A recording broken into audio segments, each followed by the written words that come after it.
It's a beautiful night here in the city of Fortune, Las Vegas, Nevada, and halftime is over. It's time to get back on the field and make something happen. It's round number 6 of the Wrangler National Finals Rodeo presented by Teton Ridge. Who's been playing their cards right? Who will go all in? And who has an ace up their sleeve to finish this race? It's time to up the ante. Rodeo Live presented by Tractor Supply starts now.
Well, we have a terrific Tuesday coming your way. Round number 6 of the Wrangler National Finals Rodeo presented by Teton Ridge. This is Rodeo Live presented by Tractor Supply. And the rodeo is just getting better and better every single night. But tonight's a special night. We're celebrating our Resistol rookies. And we have an amazing team that has a little bit of experience in that rookie race. I want to start with our 5-time world champion and 2000 Rookie of the Year in the steer wrestling, Luke Branquino. Sierra Spratt, our fabulous Cowboy Channel analyst. She's been doing amazing all week long. And then our 3-time world champion bareback rider and 2013 Resistol Rookie of the Year, Tim O'Connell. And Luke, I want to go to you first. I know it's been a long time since you won that big rookie award, but it's a very special night. Yeah, Tim made a point. He's like, that was a quarter-century ago. I'm like, that sounds like a big number that I didn't care to hear about, Tim. Thank you. But what a way the Resistol Rookie program has, just brought to the rodeo industry the young athletes that are up and coming, right? And I was fortunate enough to be the overall rookie, the steer wrestling rookie, and those kids nowadays are getting some pretty cool stuff, and we see a lot of them in the Thomas and Mack now. Yeah, it means so much to get that award, and look at you right now, Tim. You're up here on the desk. You run 3 gold buckles. It's pretty awesome, and that Rookie of the Year award kind of kicked it all off for you. It really does. That Rookie of the Year buckle, you only get one shot to win Rookie of the Year. You've got to be patient. You got to be smart. You got to be diligent, and when you decide that I'm going to buy my card, that you are going to be able to give it your very best effort to go after and get that Rookie of the Year. They're going to be presented on the floor of the Thomas and Mack. I remember going down there, getting that buckle, and said the next time I'm here, I will be competing in this arena. Hey, and those gold buckle dreams, they definitely came true in a big way. It's a lot of strategy on when you're going to buy that card, but we have our champions in every single event except for the bull riding, but let's give them a shout out right now. Starting in the bareback riding, Sage Allen, what a year he had. What a year he's had. He's a super talented young man. Got hurt in a car wreck right at the end of the year, or else there was a great chance we were going to see him at the national finals, and I do believe we will see him in the future. Yeah, he got a lot of wins this season, including San Angelo. That was a lot of fun to watch. And in the steer wrestling, Trevor Johnson. Yeah, this kid has been very impressive to watch, and I've heard nothing but good things. You see him right here at Pendleton, monkeying up to this steer and getting him thrown down. That's a tough place for a rookie, but right here, he knows how to get him down on their side fast. Wow, he knew how to cowboy up on the grass. That's pretty cool. And in the heading on the team roping side, James Arviso. Yeah, James is one of those young kids. Right there, you see him throwing a lot of rope. He has always been able to throw a lot of rope, and James is going to be in this arena, I'm going to say, within a year or two. Yeah, and in the team roping on the heeling side, is Nikki Northcott. Wow, he was a force to be reckoned with this season. I mean, I feel like I've been hearing about this kid for years. There is no doubt that we're going to be seeing him in the big arena very shortly. He handles his rope so well. He always has amazing horsepower behind him, and he picks the right partners. Well, and in the saddle bronc riding, Gus Galliard gets the win. He was on his permit for years, guys. It really felt like he was just going to never buy his card, but he finally did, and it was the right time. It is the right time. I really thought we were going to see Gus this year at the National Finals. He is so talented, so technically right. Man, he's got a huge future in front of him. Yeah, he definitely does. He made a big run for the NFR this year. And the tie-down roping, another guy that made a run for the NFR, but he did get that rookie, Tyler Buck Calhoun. Yeah, and that's one of those kids that we talk about. He really showed out at the end of the season, and that's why he's here. But he was a leader in that race for a lot of this year. Yeah, he definitely was. Moving on in the barrel race, a lot of horsepower here. Mackenzie Mays. Third generation cowgirl right here. She was so fun to watch, especially later in this summer. She was running sub 17-second runs almost in every single outdoor pin. Plus, she made a big splash at that Kid Rock Rodeo earlier this year for the Free Riders team, bringing them to victory. Yeah, I love that horse, Ronda Rousey, that she runs in the breakaway roping. You got to see it all season long. Sierra Hayden Thompson. Hayden Thompson is going to be a force to be reckoned with. I've grown up with this girl. She did an outstanding job for her first time. You think that she had been here for years and years, and again, no doubt we're going to be seeing her at the finals very shortly. Well, and I'm going to go ahead and skip the bull riding because we're seeing this rookie race play out right in front of us. Hudson Bolton is currently #1, but we have 4 bull riders in this rookie race, and really, it's close. It could be a go-round to make the difference for who's going to win that. All 4 of them will be going into the arena to kind of share that buckle tonight as we finish out the rookie race. Yeah, not the first time we've seen this happen, but it is the first time we've ever seen it happen with 4 in the race at the National Finals Rodeo. As you can see, Bryce is in the lead, not by much over Hudson Bolton, Quinn Anderson, Luke Mackey. This could flip-flop all the way to round 10. I don't have a front runner in this race.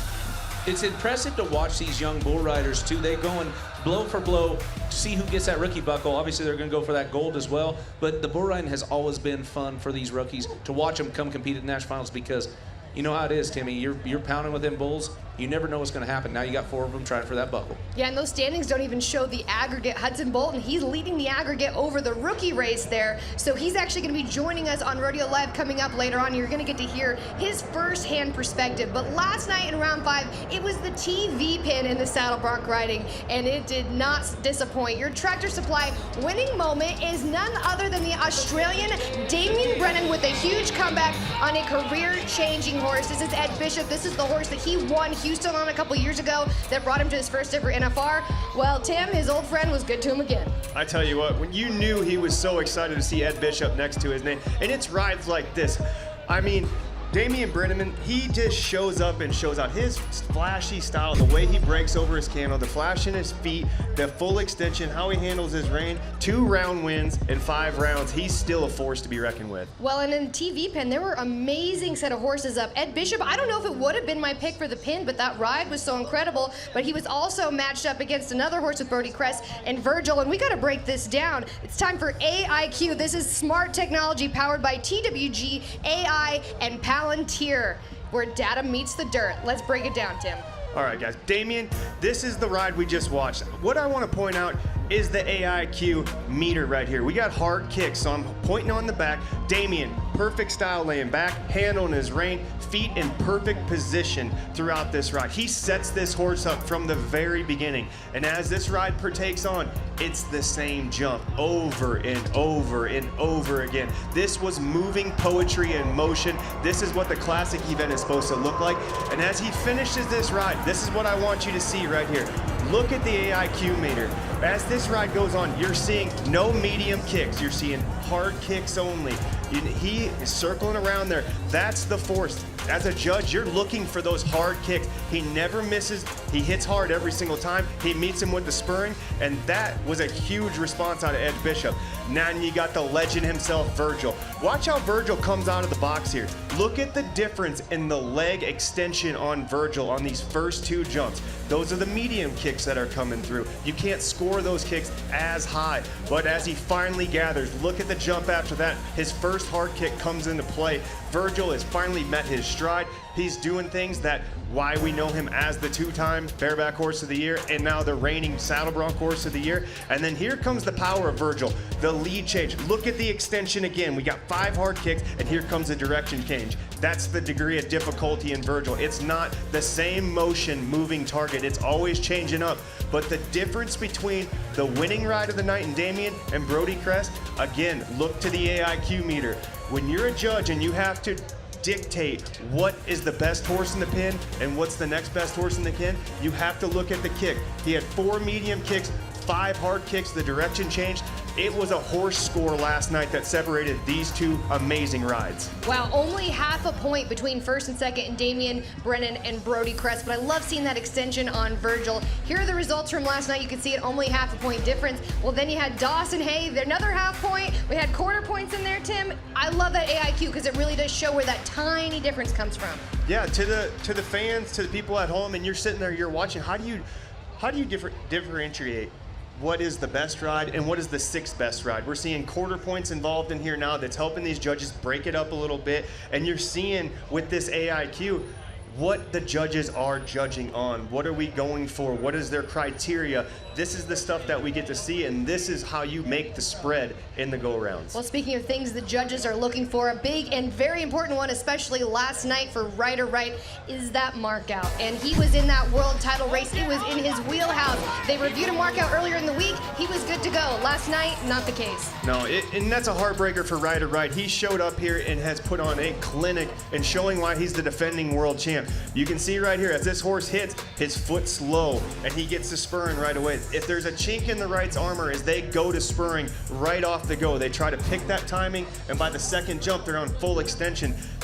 I wouldn't say it's really a chink in armor when you got that many gold buckles, but that has been the case for Ryder Wright. He missed a horse out last year, went on to win 9 checks in 9 rounds and a world title. He is not out of this fight, but that really hurts. No, it definitely changed things. Here's a look at that average race. It dropped Ryder Wright down to 11th in the average, and it's going to pay close to $100,000. I want to talk about the projected world standings, though. That means if it was all said and done last night and we gave out those gold buckles, this is where those chips would have fallen. Stetson Wright would have been your saddle bronc riding world champion. Zeke Thurston projected number 2. Ryder, because of that miss out, dropped to number 3. Damien Brennan and Dawson Hay still very much in that race, and it's going to be ever changing. We have another E-Pen coming up later in the week, and you see Cade Bruno, he's making his way into the arena. We got to continue that Stetson Wright conversation, though, because he is leading the way. Yeah, the three-peat is a real, or the Triple Crown, not the three-peat. The Triple Crown is a real thing now. I mean, Stetson has showed up for the first 5 rounds in a way that I don't know even I expected him to. I expect big things out of Stetson Wright, but his return to the National Finals Rodeo, Superman is alive and well in the yellow buck and shoots. Yeah, exactly. Now Stetson Wright is projected to win that Triple Crown if it was to be all said and done. This is him last night on Dandy Delight, and that horse had some big moves, had a lot of direction change right there. And Stetson, he's just shown that the more ranked the horse is, the more he's thriving. Yeah, I mean, Luke, when you watch Stetson like this, he is so dominant. I mean, swoop left, swoop right, fast feet, handles rein, and then can go put it on in the bull riding as well. He is a freak of nature when it comes to multiple events. Yeah, and absolutely. We call him Superman. There's a reason for that because he knows how to handle almost every move, and he can almost read it before that move happens. And that's what's really impressive about Stetson Wright in the bronc riding, especially coming in that low, making those moves, getting to that position. Stetson Wright, everybody thinks of him a bull rider. He is a bronc riding stud. I know he's got a gold buckle in it, but I love him. Well, what I love is he came in 12th in the world standings. He wasn't really in the conversation in terms of saddle bronc riding. Of course, all-around bull riding, that's where all our eyes were. Yeah. But like you said, he is a true bronc rider. He's already moving up to be projected number 1. I truly can't believe it. And Tim, I want to ask you a question about his ride last night, because I was watching and those big lead changes. Does that help or hurt the overall score? Because when I'm just sitting as a fan watching, I think, wow, that was impressive. He was able to stay in timing. But does that hurt the score? Does that help the score? It should help the score. That's the degree of difficulty in that is astronomical. You have a horse moving right, moving left, ducking, diving. What I didn't love about Dandy Delight is when she finally got owned through them switchbacks last night.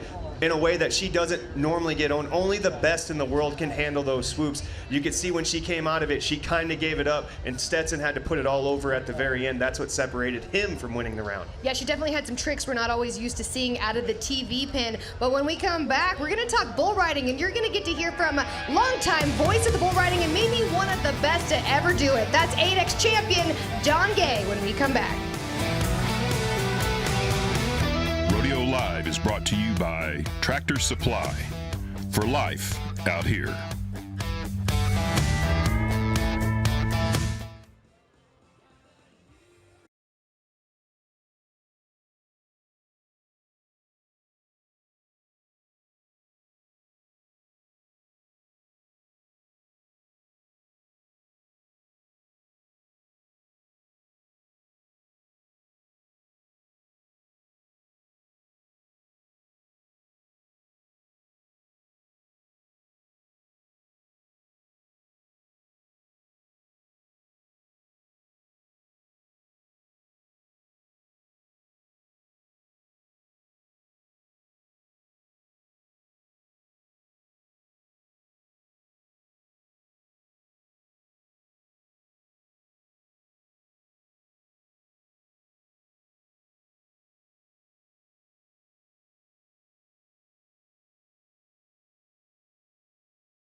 Toughest sport on dirt, that 8-second ride with the cowboys and girls. Let the broncs out the gate.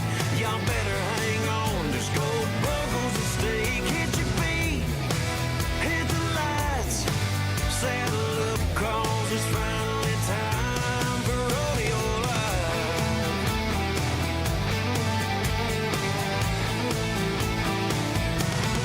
We've got the fastest girls on. You're watching Rodeo Live, presented by Tractor Supply, round number 6 of the Wrangler National Finals Rodeo. And now we want to take you into the fold with Folds of Honor. I got to introduce this guy. He is one of the best to ever do it. He still holds the record, the 8-time world champion bull rider, Donnie Gay.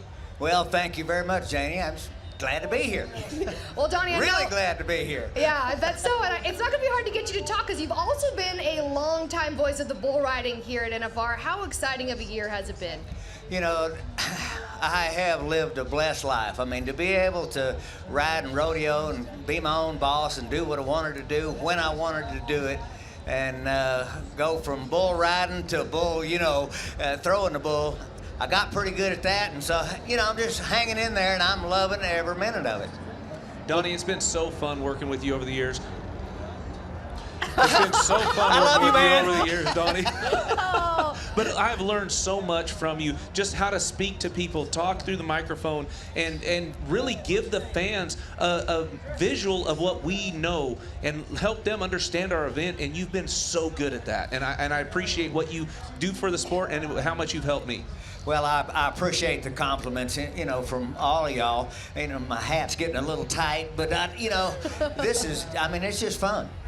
Well, the thing about bull riding too, and everybody says that some of their favorite parts of the entire rodeo every year is getting to listen to Donnie Gay. But you lived this life, you have lived it your whole life, and you got to see some of that footage of you from before and some of the years past. What is your reaction to any memories really stick out from your career? That right there is the best ride I ever made. I had to ride him to win when they changed the rules in Las Vegas or in Oklahoma City to win the world.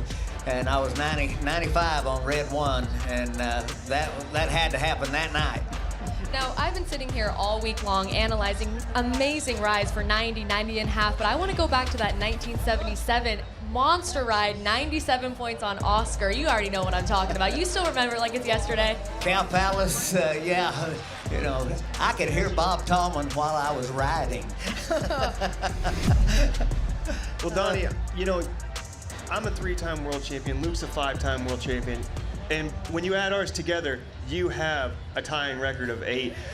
You know, when I think about the buckle I'm gonna wear, they all have stories, they all have meanings. But when you have 8 gold buckles that say you're a world champion, is there one year in particular that stands out above the rest? Well, I gave my dad my first one in 1974, but I wear the 1984 one because I was done. I came to the finals here in '85, but I just did that because I thought, gosh, they doubled the money. That was all there was in the world. Donnie, as you take a look at that screen right there, you're at the top with 8 world championships. Jim Shoulders, Sage Kimsey, it goes down the list. What do you think of, and you think of how much bull riding has changed throughout the years and what it's like now? Well, it really hasn't changed. You know, you get one leg on each side, an ugly face for 8 seconds, and you're a bull rider. You know, the bulls, the breeding program has done what we wanted a long time ago, is eliminated the luck of the draw. Basically, it's still real prevalent in the horse riding events. I mean, if you don't draw something, you know, that really bucks, that fits your style, you can't hardly win. You know, because of the spur rides and that sort of thing, and the vagaries in judging, and, you know, in the bulls, if you can make the whistle most of the time, you can get absolutely rich. Well, I got to go back to round 1. You said we're going to ride 10 tonight, and I just went, ooh, I don't know, Donnie might have over. We rode 8 bulls. We were part of it. They rode 8 bulls. So impressive. The bull riders this year have been so impressive, in my opinion. What are some, or who are a couple of the guys that really stick out to you? Okay, so we talk about Wasey and Stetson ad nauseum because they're so good. But the one that jumps out, it reminds me a lot of Johnny Quintana, is Hudson Bolton. You're going to see him in a little while. He's going to come up here. He's a big guy. You won't have to lower your chair to talk to him. But he's going to be the rookie of the year this year, but he's not a rookie, and he can really, really ride. And I'm so proud and pleased for J.R. Stratford. He's got things going, got another one that might go to the left tonight. If he does, the bull's made a mistake. But he's going to be really good. And this bull riding, you know, Stetson has got one. If he's going to go to the left into his hand, that's what he's supposed to do. If the bull does, he's made a mistake. Stetson liable to win first. But Wasey Shala has the bull that Stetson won the first go-round on. So this is going to be fun, and they may ride 10 more. So, I mean, who do you got your money on right now, Don, to get the world champion, get that average? I mean, who are the guys that you are going to place everything on right now? Okay, I'm not going to talk about the world because that's not going to really be decided until the last 3 performances. You know, they begin to make something happen. But right now my money is on Kyle Hamilton to win the NFR. I think he might be in the lead as far as bulls ridden and scoring. But him and Hudson Bolton are going to be working on that NFR buckle. Donnie, I wanted to get a comment from you about Stetson and Kai together, because obviously Stetson's won the world title, Kai won the world title. The year that Kai won it, Stetson wasn't able to compete. How fun is it to watch them kind of be head-to-head this year and also be best friends? The whole locker room, these guys, I mean, I say it's different, and there's no way I can explain it, but you know, the body language in that whole locker room is just, I mean, they're ready, and all they're waiting on is them to load the chutes. They're ready to ride. There's no apprehension or anything. They're ready to go. Well, it's projected right now. You know, if it ended, Stetson Wright's going to win the Triple Crown right now. But coming in with the bronc ride, I know it's not as physical as the bareback riding for Wasey Shala, but the Triple Crown is something that we have not seen in the rough stock event in quite some time. Quite some time. I mean, you start thinking of Ty Murray, Larry Mahan, Jim Shoulders, and all those But if nobody could be surprised if Stetson doesn't run the table. I mean, the one thing that I think I've learned is don't bet against Stetson Wright. Now, you might pick somebody else, like I've done, you know, to a time or two, but don't bet against Stetson Wright. Well, Donnie, you're the last one to see Wasey and Stetson before they head out on their bulls. They're bread and butter events.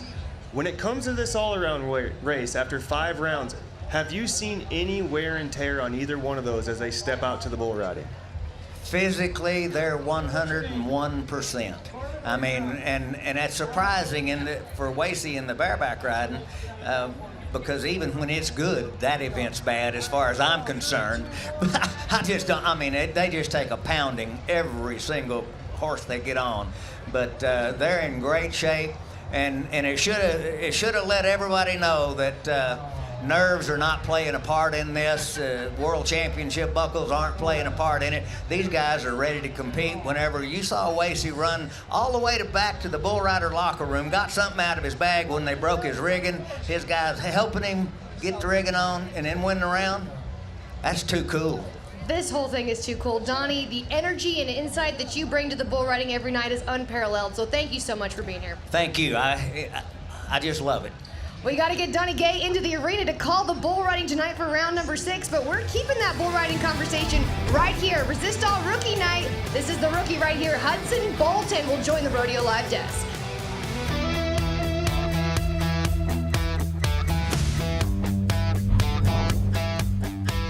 Rodeo Live is brought to you by Folds of Honor.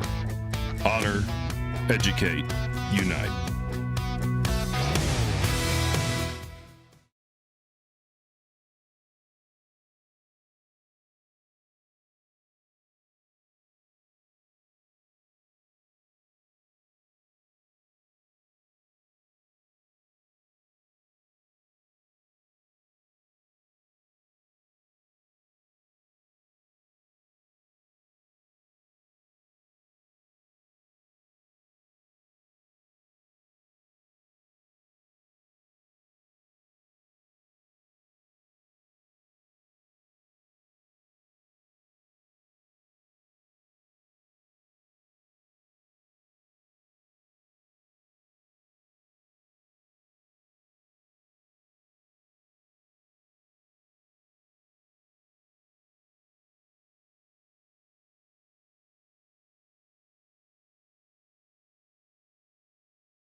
Hudson Bolton is ready to do. And listen to this, 92 points. Are you not entertained? And this is the score, 90 points. Bolton is a man on a mission. This kid knows how to ride him. Come on, Hudson, how loud can you get? New number 1. What a way for Hudson Bolton to put a finishing touch on his season. Well, on Resistol Rookie Night, here for round number 6 of the Wrangler National Finals presented by Teton Ridge, it is all about this bull riding superstar, Hudson Bolton. Welcome to your first NFR. Thank you, it's good to be here. You have already had such an incredible showing. You're 4th in the aggregate right now. Is everything going according to plan? Oh yeah, I mean, I wanted to come in here and ride 10 bulls, but I mean, I can't complain getting 3, 4, 5 right now, so I mean, it's been fun.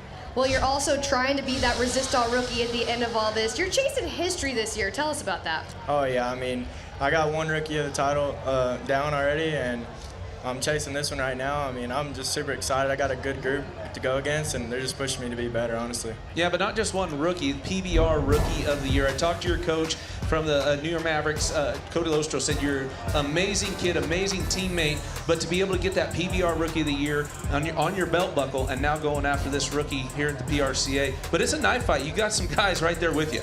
Oh yeah, them guys, I mean, you can't sleep on them guys. I mean, they're just pushing me to be better. I watch them go make a good bull ride, and I know I have to go out there and make even better bull ride to win that Rookie of the Year title. Well, I want to know how you got here, because you don't come from a rodeo bull riding background, but somehow you're in this position that you're in and you're excelling. Oh yeah, I mean, my parents never rodeoed, but something in me always wanted to ride bulls, and my older brother rode bulls, and I always wanted to do what he wanted to do. So he ended up getting on a bull, and I got on one too, and following in his footsteps. And ever since I got on one bull, I mean, it was it was a rush after that, and I never wanted to quit. Well, when I think about your year in particular, Hudson, you went through a full season in the PBR, became the Rookie of the Year in the PBR, rode at the World Finals. Then you were on the New York Mavericks as well. Go through the entire team's process. You compete over in T-Mobile. You start the PRCA basically in Reno. Reno on, you make the National Finals as the front runner, as the Rookie of the Year as well.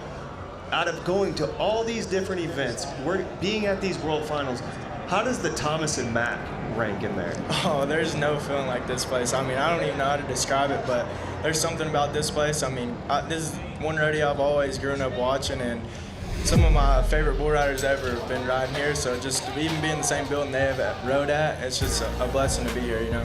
Now, Hudson, we know you didn't have too much of a learning curve your rookie year because you made it here and had great success, but all of those kids that are fans of you at home that want to go after that rookie year, what's one piece of advice you think you'd give them having had success your first year? Oh yeah, just never give up. I mean, you're gonna have bad days and even bad weeks, maybe even bad months, but just keep your foot on the gas and just never quit. I mean, it's always gonna come up from there. What I want to know is the secret of how you have balanced your schedule, because Tim just kind of went through it and my brain exploded just a little bit. It's been a busy year. Oh yeah, I've been blessed. Not many tour injuries, so not much time off either. So I mean, it's been fun. I'm just doing what I love, and that's riding bulls. No matter where I'm at, I just like to be on the back of bulls. So I mean, it's fun.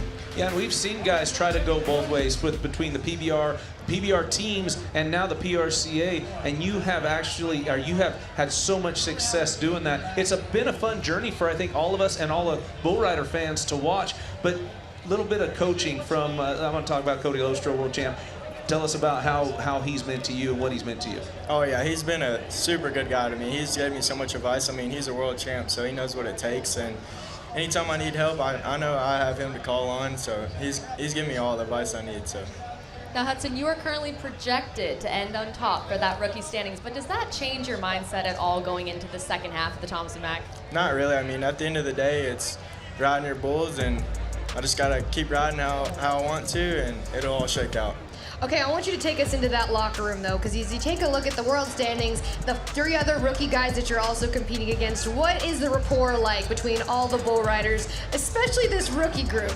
Oh yeah, we're having fun back there. I mean, a couple guys got their heads shaved, and a couple of them had to wear underwear in the arena, so I mean, it's fun. I mean, I love being back there with them guys. Been rodeoing with them all year. They're my friends, so it's fun. Well, did you have to do anything because it was your rookie year? Because I know that's kind of a tradition in the bull riding, but you did ride. No, ma'am. I stayed on my first round bull, so I got of all that. So much fun, and we love watching you. We wish you the best of luck in this race, and congratulations on Rookie Night. Thank you. I appreciate it. Hudson Bolton, his first ever NFR, and he is having an incredible showing. When we come back here on Rodeo Live, we're going to switch gears over to steer wrestling. One of Canada's favorites, Scott Guenthner, will join us on the show.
Scott Guenthner is going to work as a 5-time NFR qualifier. Canadian champion.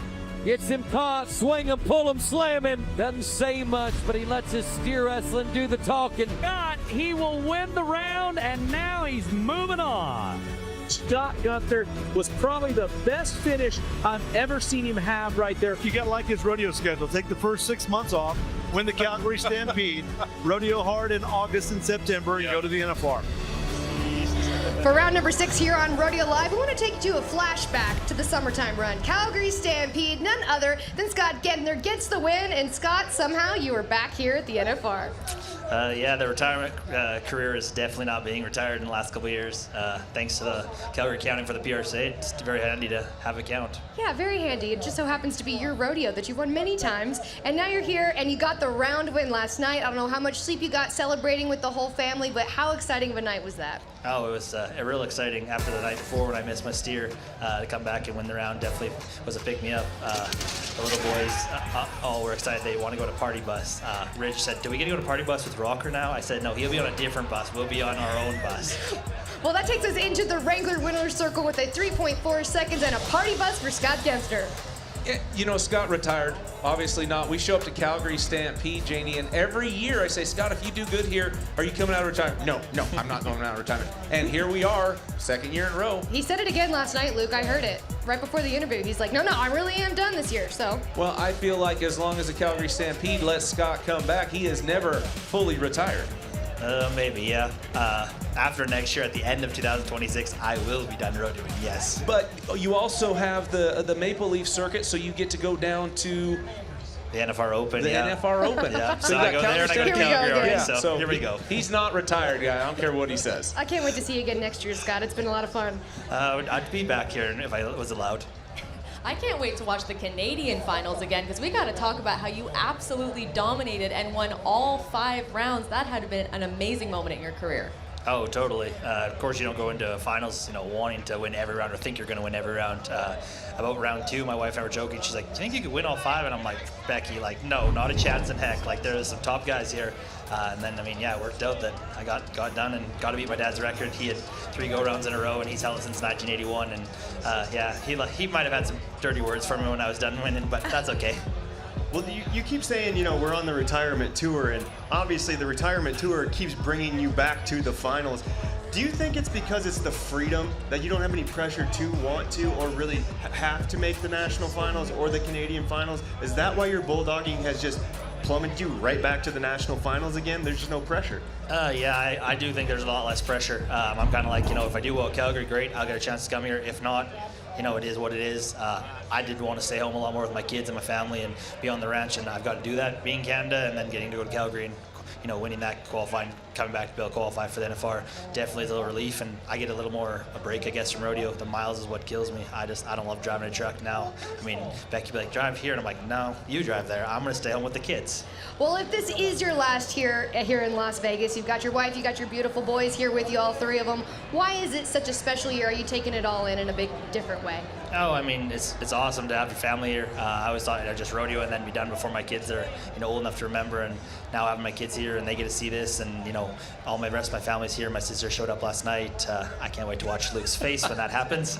Yeah, it's a dream come true to have your family here and get to support, and I get to live in the moment because I'm kind of like the underdog that really shouldn't be here, but if one rodeo and a couple other rodeos helped to get here.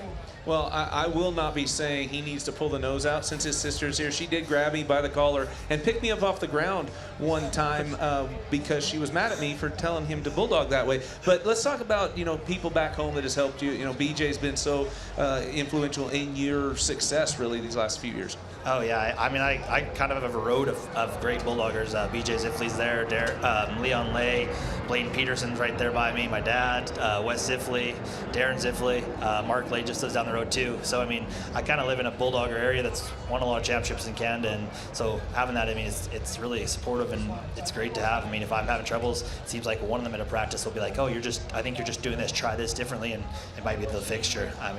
One of them's got to tell me to pull the nose out yet. Well, Scott, you kind of have a whole country behind you cheering you on in the bulldogging. If this is your last year, congratulations on an amazing career and a great round win last night. Let's keep it up.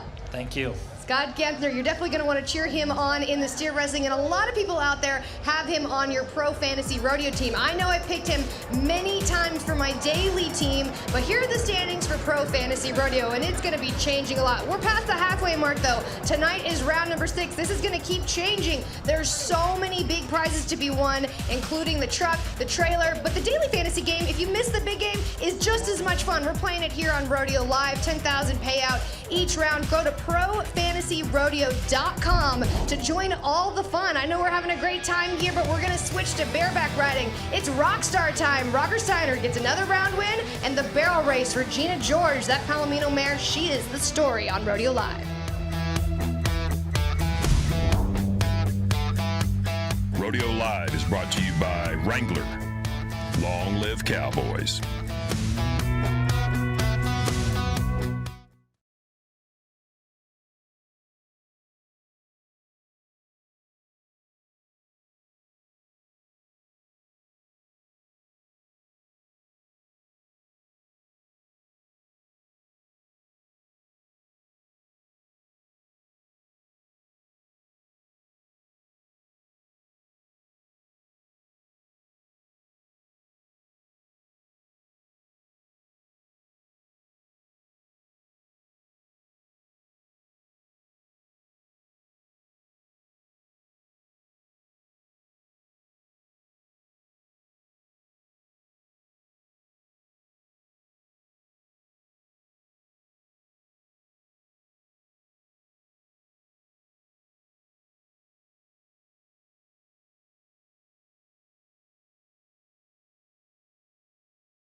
Just a couple of world champions rolling into the Thomas & Mack for round number 6 of the Wrangler National Finals Rodeo presented by Teton Ridge. That's Jess Pope and our reigning world champion in the bareback riding, Dean Thompson. They're probably already in the back locker room getting ready. Tonight is a big night for our second half of the Wrangler National Finals Rodeo. This is Rodeo Live presented by Tractor Supply. I'm your host, JD Johnson, alongside a awesome group of experts with the bareback riding, Tim O'Connell. The Rockstar did it again. He did. He is making this the most boring race at the Wrangler National Finals. I think that was the goal, maybe. Oh, I think it's 100% the goal. And the season that he put on, this is just an exclamation mark of what he's done so far. But last night, this horse was tricky. Big move out, comes into the fence, kind of gets lost, doesn't bother Rocker one bit, picks him up off the fence. Huge finish on the now newly crowned Horse of the Year, his second round win. He is riding so consistent. He's riding so dominant. Everything he's doing per spur stroke is so fundamentally correct, and it's so fun to watch. He is not going to let anybody take this gold buckle away from him. Well, I hate to use the word boring like you did, Tim, but that's just what it is. Rocker Steiner is rolling away with that world championship. He is so close each and every night, but we've seen it. Sam Peterson, Jess Pope, Wasey Shaw, I could just go down the list. A lot of these guys have had an incredible showing at the NFR already. Absolutely. That Sam Peterson has been lights out through 5 rounds. Hasn't gotten big checks yet, but has yet to make a mistake. But the one that really surprises me more than the rest is Wasey Shala. Yes. You know, when you came in here, you thought of Wasey as a bull rider that got on bareback horses. I'm now starting to think he's a bareback rider that gets on bulls. 5 for 5 checks with a round win. His first round win at the National Finals comes in the bareback riding. And this is an event that is extremely hard to get checks on. There's only been one time in my entire career at the National Finals where I went 6 for 6 for checks. And he is making this look easy. He's got round wins. He's got different riggings. He can do no wrong in the bareback riding. Well, that's why he is your Century Mark Century products right there. And he has won over $100,000 at this year's NFR already. But he's also broken another record, the first millionaire, the youngest millionaire ever in the PRCA. And that's amazing. You know, he's 19 years old. He's got $1 million. He's got the smile of a champion. And he wants to be a player for both of these events moving forward for the next 15 years of his career. The way rodeo's going, he could be a multi-time millionaire by the time he's done. Well, another guy who's breaking records and passing $1 million is your best friend, Jess Pope. What a career he's already had. Yeah, you know, you think of Jess as a veteran. He's 26 years old. He's competed now in 55 rounds at the National Finals Rodeo, but on round 53, he has made over $1 million just inside of the Thomas and Mack. Such an impressive career and got him a world championship. And you know what? This race still isn't totally over, Tim. No, I mean, there's so much ground money to be left in here. There's $100,000 in this average race still to be collected. A guy could go stone cold for the first 5 rounds and still walk out of here with more than $250,000 if he can turn their week around. That's very difficult to do if your week hasn't started correctly, but a chip and a chair, the right horses, this could be a game that's still flipped on its head at the very end. Well, and that just goes to show you how rodeo has evolved from the first year it came to the Las Vegas, the National Finals Rodeo, to now. And not only the National Finals, but rodeos across the country. They're stepping up. They're adding more money. These athletes are able to be true athletes in this sport and have a chance to make money. And we see this not only in the arena, but how they treat their bodies and how they take care of themselves. Yeah, you know, I hate to say it, but there's not a ton of cowboys out here anymore as much as there's rodeo athletes. And you can see that in their riding ability. You can see that when they're walking on it. These guys are fit, they're in shape, they train daily, and this is what rodeo is coming to. It is a professional sport. Yeah, and you're seeing it across all the events, especially bareback riding. They're training, they're focused on it like a professional athlete would be. But switching gears into the barrel race, it is next level. Carly Otero, she is as fit as they come, and her horse, Regina George, has stepped up to a level that has been incredible for 2 go-around wins now. It's been so exciting to watch. I mean, we all know Carly Otero. We know her story that, you know, when she's broken, she can still ride. And wow, it's been fun to watch her healthy. Regina George, that yellow horse, seems to love these yellow walls. Just seems to be riding grittier and harder every single time and never stepping by a barrel. Okay, everybody watch that second barrel. Hold your breath. That was absolutely amazing. Bottom of the ground. That horse is so gritty, and they won it by over 1/10, which is so impressive in this field of barrel racers. I thought that 13:55 was for sure the win. We were going to see that tie with Lisa and Caitlin, and then that 13:43 got the win, bottom, and she's got to be moving up each and every day too. Yeah, huge shout out there with the ground. I mean, when you're coming in 14th on the ground, I don't want to say you have a low chance, but you wouldn't expect to take a leaderboard change being that far down, but that just goes to show that even playing field that they work so hard for all 15 girls to have every single night. Well, and in that aggregate race, I don't want to call her the dark horse, but it is her first ever trip to the National Finals Rodeo. Caitlin Scott showed up to the Thomas and Mack and has placed in every single of the 5 rounds, and she is just flawless. She's made the same run every single night. Peanut Seed is pretty outstanding. Got this horse from her sister about halfway through the summer, got on, it just seemed to click and went all the way to the Thomas and Mack, and just seems to be getting better and better, picking up those small checks. We're paying attention to her now. We're calling her a dark horse, but not for long. No, Caitlin Scott, #1 in the aggregate. We got some family ties here at the Wrangler NFR. Her sister-in-law, Haylin, lied. Haylin made the NFR on her amazing horse Keeper. Keeper loves the Thomas and Mack. He gets EHV1 right before the NFR. Has to stay at home. I think he's doing well. He's home now. He's getting recovered. Haylin's had to borrow different horses. Round number 3, she got on Cappy Bryant's Pancakes, and last night wins second in the round. Amazing. Tying with Lisa Lockhart, what an unbelievable run that was. And we all know that has to be so hard mentally to overcome not having Keeper with her, then having to get on Halo, and then deciding that wasn't the right change. All right, we're gonna do it one more time, getting on Pancakes. When all that comes together, it's gotta just be a huge sigh of relief. Yeah, and very rare. You hardly ever see somebody jump right into a horse and then win second amongst the greatest barrel racers in the world. But this is what your standings are looking like. Cassie Mowry, she's number one. She's projected number one. She is coming in every night, doing her job. If she can be clean for these next 5 rounds, it's hers to win right there, win another world championship. But it is not even close to being over. And we've seen in the barrel race, it can change faster than any other event. Yeah, absolutely. You know, with the ground changing, which it was great last night, but they have to go in there every day and try to make it that way. That's pretty tough, but the ground crew's been doing a good job. But yes, it does. A barrel tipped here, barrel tipped there. It could have big implications on this world standing race, and we still have 5 rounds left. Yeah, we've already seen Haley Kinsel move up in the aggregate. That one down barrel is not really harming her in this world title race as she moves on up. We have a lot of great rodeo action coming your way for round number 6. Switching gears, tie-down roping, John Douch. He got the win, and there are 2 teams in the team roping that have been clean the whole first half.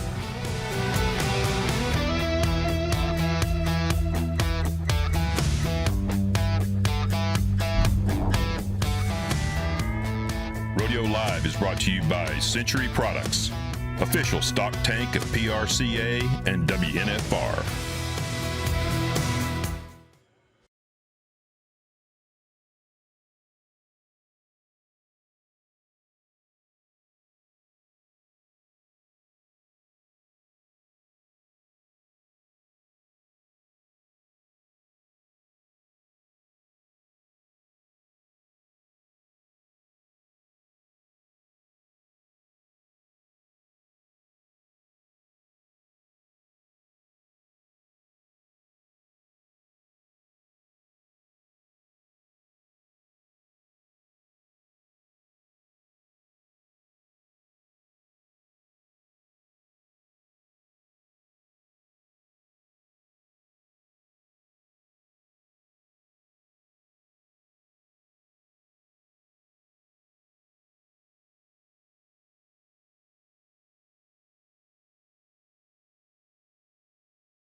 The fans are rolling into the Thomas and Mack. The rodeo is heating up, and it is time for round number 6 of the Wrangler National Finals Rodeo, presented by Teton Ridge. And you're watching Rodeo Live, presented by Tractor Supply. The tie-down roping, guys. Last night, we had a lot of changes, a lot of moves happening. John Douch, though, it was his night, finally. Yeah, John Douch was on fire last night, and it starts with the barrier. Gets the start, gets it on him fast, and does what John Douch has always done when he does those 2 steps first. And Joe Beaver's the one that says, John can go and get a gold buckle just getting all those steps put together, and that's what he did last night. Well, he actually moved closer in that race. He's 4th in the average right now, 4th in the world. It's not out of the question entirely, depending on what the other guys do. But 7.4 seconds, what do you think made the difference in that run? I think John is one of the fastest guys from off of his horse to the calf, especially once he gets him down, he lays him flat. That flank and tie is so fast. If he can run him halfway down the arena and make up some serious time, which we all know when John has that flow, he gets that timing, it's going to end up very quick on the clock. And I think the difference maker is that's the 3rd horse he's been on this week in 5 rounds. He's finally got the horse that he can nail that barrier on, so he can be that fast from off the horse to the tie. Well, you know the start is so important in the Thomas and Mack. I mean, it's a flicker, and if you can get that fast shot, Joel Harris, I think, is one of the few that have just really nailed the barrier every single time. It was really exciting to watch John do the same last night and paid off. Yeah, and guys, I was wrong. He's actually second in the average. So take a look at these projected world standings. Shad Mayfield, it was his wheelhouse in the average, but things kind of changed. Riley Webb, he's currently number 2, but he is projected number 1. Things didn't always go his way, but he has still stayed the course and hasn't bobbled it. Shad Mayfield projected number 2, and then John Douch right there. But the race, it's shown a lot of changes.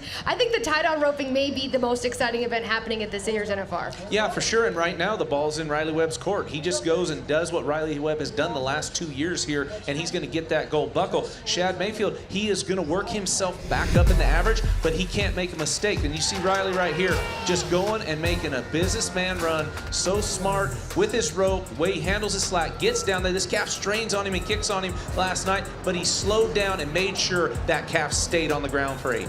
Yeah, Riley Webb, he's staying in that average race, and that is the most important. He knows he's got to keep his head down and finish out this race all 10 rounds, because we saw what happened to Shad Mayfield last night. He was number 1 in the average. It was all coming together for him. This has happened to him in the past year in the Thomas and Mack, and it's changed everything. Yeah, and really a good run started with Shad right here. Dropped that front leg. That calf was pushing on him. And look, listen, that was a pretty snappy, quick, tight tie, but these calves, they're a little tricky if you don't just do it right. And that's, I think, what we've seen with Shad. Dropping that front leg didn't cost him as much, but that calf was straining, pulling a little bit on him. You see him struggling, straining right there, and pull the leg out. Okay, guys, tell me, as you look at these numbers and with that happening to Shad, is there coming back from this? I think he's coming back from this. He looks too calm, cool, and collected.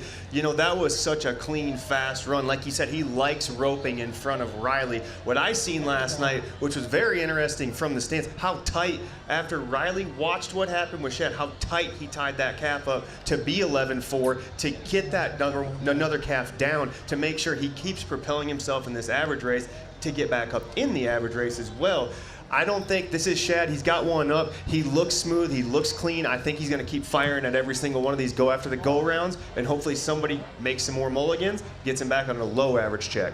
Well, I know if one thing for Shad Mayfield, now that he is, out of the average as of right now, he is going for those go rounds. So I can't imagine we're going to see anything less than a mid-7. I mean, he's just going to be going at it, knowing that there is still so much money in each round.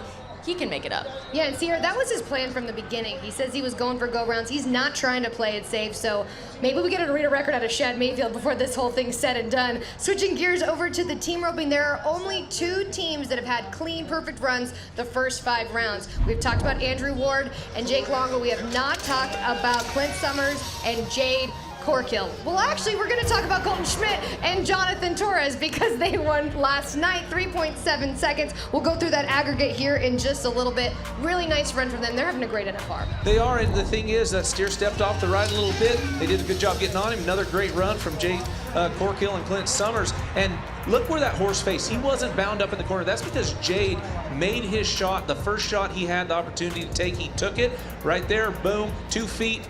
Clint was ready to make the face. Fast time, 3.9. I want to talk about the force that is Jade Corkill here for just a second. He is absolutely amazing. 3-time world champions, 2 different partners, and maybe a 3rd one coming here as he chases another world title. Jade's definitely having a good week, and his son is definitely having a good week. We got to give a shout out to him, because Colby Corkill, his son, won the 15.5 here and $57,000 richer. So I think there's some good mojo going on in the Corkill house right now. I love that. That's really cool. I love that, Sierra, that they are all winning right here. And Jade Corkill, he knows how to win in this arena no matter who his partner is. Yeah, absolutely. He's been here for so many years. He knows this position he needs to be in. He knows the situation. Look at that average. They're number 2 right now by, what, 1/10 of a second? Amazing. So tight. And I actually heard that the heading and the heeling is maybe one of the closest world title races of all the events across the board from 1 through 15th. This race is still wide open. The furthest thing from boring is the team roping happening right now at the regular NFR on who's going to get that world championship. I don't ever really remember it being this tight. I mean, I'm sure maybe Luke, you can remember another year, but I feel like I look at those numbers and there is not a lot of difference between 1st and 15th. There's your heading world standings and your projected world standing as well. I mentioned Andrew Ward, Jake Long. They're just running the table here at the NFR, leading the aggregate. But just like the barrel race, it can change just as fast in the team roping. Jay Corkill second and second, projected currently second. And you know, our big story coming into this was Caleb and Jr. They've dropped. They're now projected fourth in the world standings, but one missed steer, and we shuffle it all up again. Yeah, that's exactly right. Just like the barrel race, there's a lot of things that could happen in the next 5 nights, and we've seen it happen every year here. You know, a leg, a miss, a barrier, all those things obviously play a factor into that aggregate race, but it is going to be right down to the 10th go-around. Not to mention we could have a split team again. You know, that happens quite often here in the team roping. It's going to be a lot of fun to watch. Yeah, it's going to be a ton of fun to watch. This is, like you said, the least boring one out of all of them because there's so much drama, because it's happening so fast, because there's so many mulligans happening. Everything's swapping, everything's going. We're only in round 5 of this team roping. Yeah, it's going to be so great. All the events across the board are exciting, and that's why everybody wants to know what our daily fantasy picks are going to be. And we have maybe the greatest guest picker of all time, the greatest bull rider of all time, the champion. You know him, you love him. Stick with us to find out who's joining us next on Rodeo Live. Rodeo Live is brought to you by Tractor Supply. For life out here.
It's Rodeo Live, presented by Tractor Supply, and the countdown is on. We are minutes away from kicking off round number 6 of the Wrangler National Finals Rodeo, presented by Teton Ridge. And here at the desk, we're all playing Pro Fantasy Rodeo. We want to update everyone on how the Rodeo Live team is doing. It's a little heated. It's a little bit of a tough conversation over here because I think Sierra Spratt is still kicking everybody's butt in this game, but it can change. It can change very quickly. Baby Spice, there you go, right there. And Luke, congratulations, You're moving on up. I'm number 2. I was last for a long time. I don't have to be first, I just don't want to be last. Hey, I'm not last no more.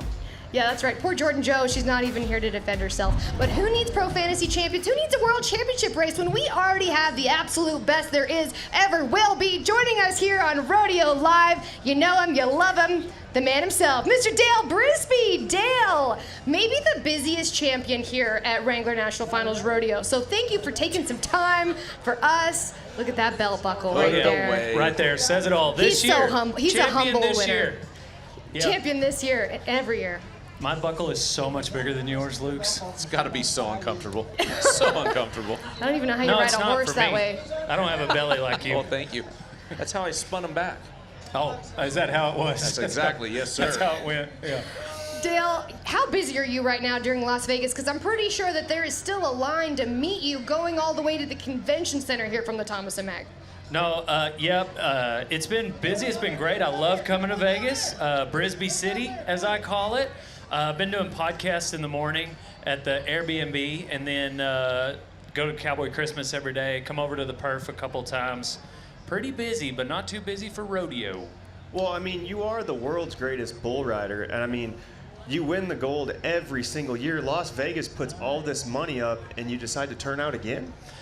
Well, you know, Spirit Airlines, you guys don't ever fly Spirit because they lost my rigging bag, and as soon as I get it back, I am back in the Thomas & Mack. I don't like to borrow gear because Stetson, Kai, they've all offered, but I don't borrow bull ropes. It's bad luck. No, that makes complete sense. That makes complete sense. Yeah, I'm really disappointed that you're not going to be here because everybody really wanted to see that. But Luke, I think are you a little starstruck, Luke? No, I'm a little disappointed though because I did see a video of Dale fighting bulls for my friend Kai Hamilton, and he let Kai get run over. Hey, Dale. I got run over too. Well, so, that wasn't in the video. You yes, were on the it was. fence. You were on gotta the keep fence. watching. I was not on the fence. We both got run over. I did help Kai. He's yes, I'm his hero. He's my hero. We go back and forth. But yeah, he got on a lot of practice bulls, and I'm his personal security guard. I also heard you taught him everything he knows, pretty much. Yeah. Me and JB, we've been working with him, honing the skills that he's been showing you guys this week. So you're welcome. I also want to give a comment, Dale, here. You have been doing this your whole life, bringing rodeo to the mainstream, to all the fans across the world. You recently did something with Dude Perfect. How cool is that? It was super cool. You know, they're like the godfather of YouTube. Dude Sure. Perfect, Tyler, Tony, all those guys. There's 5 of them. And he wanted to get on a bull, so he called none other than JB Mooney, but JB was busy, so he then called me, and we put him on a bull, and then he's a real one. He went to the stockyards and got on one of my better bucking bulls there. It was crazy. It was a really good video. They put it out, and it got millions of views, which I wasn't surprised. Well, it was crazy that he went to the second best bull rider in the world, then end up with you, which is awesome. But just what you've done for the sport, you know, it has been amazing in expanding our Western way of life, our culture to the world. Yeah, it's been fun. That's been at the core of what I do since I started rodeoing. You know, the very first rodeo I ever went to, when nobody was watching any interviews or anything, I want to be an advocate and an ambassador for my faith, number one, and rodeo. I want to take there as well, like as far as we can go, like just dispelling myths, educating people. But if we don't use humor, if we don't use some sort of emotion, if we don't grab them, they're not going to listen. And so it's at the foundation of every single thing that I do. Like, I love this sport. Nobody was more passionate about rodeo than my dad, and I like to think of myself as a close second. I love that, showcasing rodeo, having a little bit of fun along the way. And speaking of fun, we got to get into our Pro Fantasy Rodeo picks. We're close to showtime, guys. In the bareback riding, I'm going with Cade Saunier. It is his time. He's looked incredible. Sam Peterson looks as spot on as he looked at his first Wrangler National Finals. This no-show rider, spunky horse coming up from the one pin. Sam Peterson's getting it done tonight. And I put my picks in before you, so you can't tell me I'm cheating. I don't know, Sam Peterson for me as well. Yeah, the way Wasey stuck it on that bareback last night, that's my guy. I don't know if y'all have seen Tilden's hair, but it does matter. And also, we college rodeo together. I love the guy. Well, and I also want to talk about the fan pick, Wasey Shala. That means 36.1% of all fans picked Wasey Shala as their choice for tonight in the bareback riding. So you and the fans, Luke, you guys are on track. In the steer wrestling, I'm sticking with Ty Erickson. I feel good seeing this happening right now. Go Ty Erickson. Wagaspack missed one last night. He's going to be going at go-arounds, 5-time world champ. I'm laying the law down with Wags. Justin Schaefer just looked too good. He's probably going to look even better. I'm going Justin. Yeah, I'm going to go with the fans again. Just Ty Erickson on his horse Crush, going out of the average last night. You know, with that no time, he's gunning for him in the go-rounds. So Ty Erickson's the guy. Yeah, fellow rock and roll denim endorsee, so I got to say it's in the genes. In the jeans and in the team roping, we just talked about them on their show. I'm going with Clint Summers and Jade Corgill. I have split my teams again in a different way. I didn't mess it up this time. I'm going T-Wade and Jonathan Torres. Proud of you, Tim. Derek Begay and Coulter Todd, for me, the classics. Tyler Wade, Wesley Thorpe. I taught Derek how to rope out in Arizona this year, so I'm gunning for him. Yeah, I taught him everything he knows as well. Man, all-around cowboy. In the saddle bronc riding, I'm going with the young Zach Dallas and Yeti Rambler. I'm going with Statler Wright. This is the horse that Stetson won the opening round on. It's the right way. Hey, I was with Cade Bruno last night in the post-show. He said he was very excited about his draw, so I'm going Cade. Yeah, I don't know if you guys noticed this. All the fan picks are the same as mine, so I'm a people of the fan. Stetson Wright. Stetson is wearing a rodeo time patch, but Sage Newman has a better mustache, so look out for him.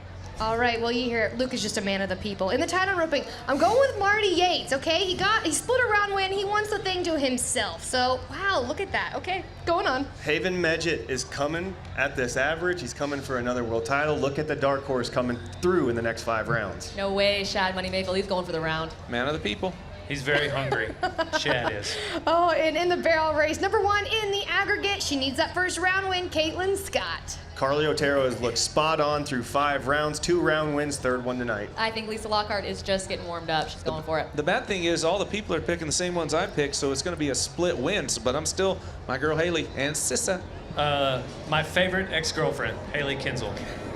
You both, truly men of the people. And moving on to the bull riding, this is Dale's event. I'm going with Dre Stratford. He got the win last night. It was emotional. It was incredible. He's going to keep that momentum rolling. Wacy Shala, the same bull Stetson Wright rode in the opening round, Big Shasta. I think they're going to go back-to-back rounds on this bull, and this is the shot for Wacy to get into this average race. No, I think it's J.R. Stratford. I'm with Janie. Yeah, Kai Hamilton, obviously Dale knows some things about bull riding. We got the same guy. Yeah, I don't think he's going to buck off any more. He's riding the rest of these bulls. I can't believe that none of you guys picked Stetson Wright, the fan pick. That is shocking. Too expensive? Okay. I was going to pick myself. They've already got me marked 90 in there. I'm not even entered. Well, we all know that find Dale Dale. is too expensive, always. Nobody can afford you, Dale. Well, Dale, yeah. Sorry, Zero, what were you saying about Stetson? Well, I've been looking for Dale every single night, and I cannot find him. So I was just curious, is there a certain link I have to click, or where can I get you on my team? I am right here. Oh, hun, I'm right here. He's right here just living above that salary cap. Okay, tonight is going to be such an awesome night, but Dale, I want you to make a comment. How much you loving this year's Wrangler NFR and loving this bull riding race? It's been great. I've been giving these guys some advice every night, and tonight's advice, always give 100%, guys, unless you're donating blood. I'm Dale Brisby. I'm on to the next one, old son. Well, is it time for round number 6? I'm going to go ahead and say, oh, Dale, yeah, it is. Dale Brisby, thank you so much for joining us, and we'll see you inside the Thomas and Mack. I think you're going for 90 tonight? Well, Dale, yeah. I think it's going to take more than 90. Dale's going for 95. It's going to be such a great night to kick off round number 6. We are in the second half. Thank you for watching Cowboy Channel, though. We are covering this rodeo from top to bottom. Deep dive all the way down to the buckle presentation at night. Let's throw it live into the Thomas and Mack for the Wrangler National Finals Rodeo presented by Teton Ridge.